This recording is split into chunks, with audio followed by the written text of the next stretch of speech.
Assalamualaikum warahmatullahi wabarakatuh. Perkenalkan, saya Alia Ulhusnaini dengan NIM 23060301 dalam program studi Pemikiran Politik Islam semester 4 dalam kelas A. Yang kedua, saya ingin mengucapkan terima kasih kepada Bapak dosen pengampu, Bapak Dr. Muhammad Samsurijal, MHI. Selanjutnya, dalam video ini saya ingin memaparkan materi dalam buku karya tulis yang kami buat. Saya sebagai kelompok 7, di mana ingin memaparkan materi tentang mengkritisi transisi politik dan fragmentasi politik. Lanjut pada yang pertama, transisi politik adalah periode perubahan fundamental dalam sistem dan struktur politik suatu negara, atau perubahan dari rezim otoriter menuju sistem yang lebih demokratis. Transisi politik memiliki aspek ada 4, di mana perubahan rezim dari otoriter atau totaliter ke sistem yang lebih terbuka dan partisipatif atau demokrasi.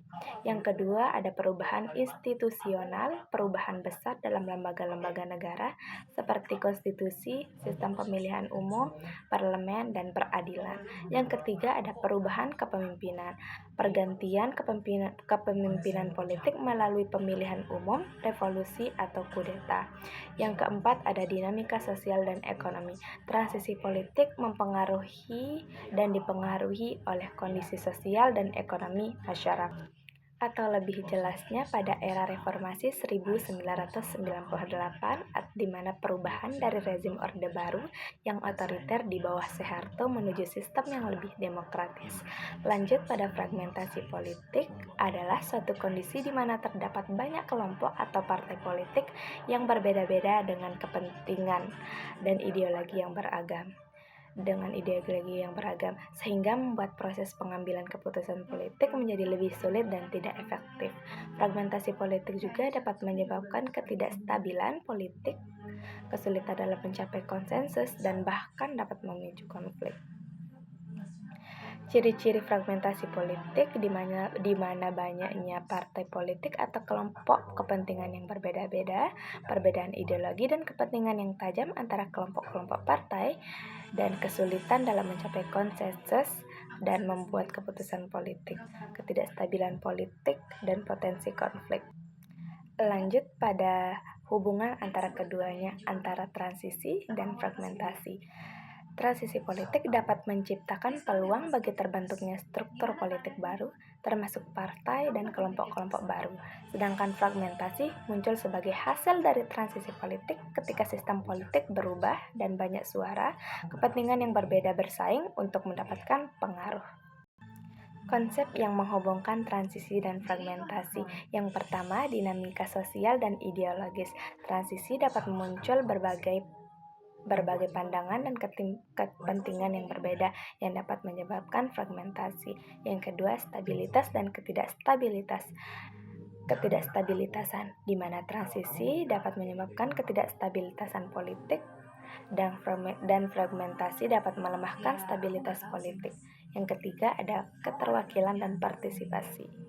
Transisi dapat membuka ruang bagi partisipasi politik yang lebih luas, tetapi fragmentasi dapat menimbulkan tantangan dalam pengambilan keputusan. Atau kesimpulan dari semuanya, di mana transisi dan fragmentasi memiliki hubungan yang erat, di mana transisi dapat menyebabkan fragmentasi dan fragmentasi dapat mempengaruhi stabilitas politik dan keterwakilan.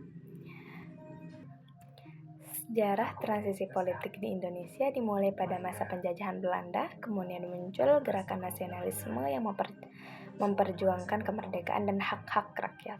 Tokoh-tokoh seperti di mana ada Bapak Soekarno, Bapak Muhammad Hatta, dan Sultan Syahrir berperan penting dalam perjuangan kemerdekaan Indonesia.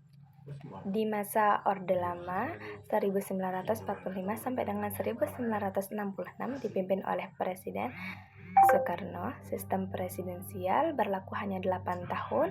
Pembangunan tidak berjalan lancar karena adanya peperangan dan pemberontakan. Beberapa proyek pembangunan yang dimulai pada era ini seperti Bendungan Jatiluhur dan Masjid Istiqlal Lanjut pada masa Orde Baru 1966 sampai 1998 dipimpin oleh Presiden Soeharto, sistem pemerintahannya presidensial dan dengan keputusan eksekutif di tangan Presiden. Fokus pada stabilitas nasional, rehabilitasi ekonomi, dan pembangunan infrastruktur. Kemajuan dalam demokrasi tetapi kekuasaan Presiden sangat besar.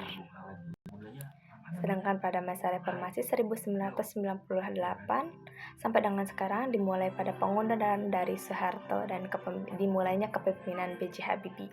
Reformasi berskala besar pada sistem pemerintahan dengan nilai demokrasi yang lebih ditonjolkan, pemilu langsung untuk presiden, wakil presiden, dan anggota DPR. Kesadaran masyarakat dalam kehidupan perpolitikan nasional meningkat. Fragmentasi partai politik di Indonesia disebabkan oleh kurangnya akuntabilitas dan kaderisasi partai, serta pengambilan keputusan yang tertutup. Dampak fragmentasi ini dapat mengancam konsolidasi demokrasi dan legitimasi partai politik. Oleh karena itu, perlu dilakukan reformasi internal partai untuk meningkatkan kualitas dan akuntabilitas partai politik. Kesimpulannya, transisi dan fragmentasi politik dapat menjadi peluang untuk meningkatkan demokrasi dan stabilitas politik jika dikelola dengan baik. Perlu upaya untuk meningkatkan kesadaran politik, partisipasi masyarakat, dan kepemimpinan yang efektif untuk mencapai stabilitas politik yang lebih baik. Terima kasih telah mengklik video ini. Jangan lupa like, comment, dan subscribe.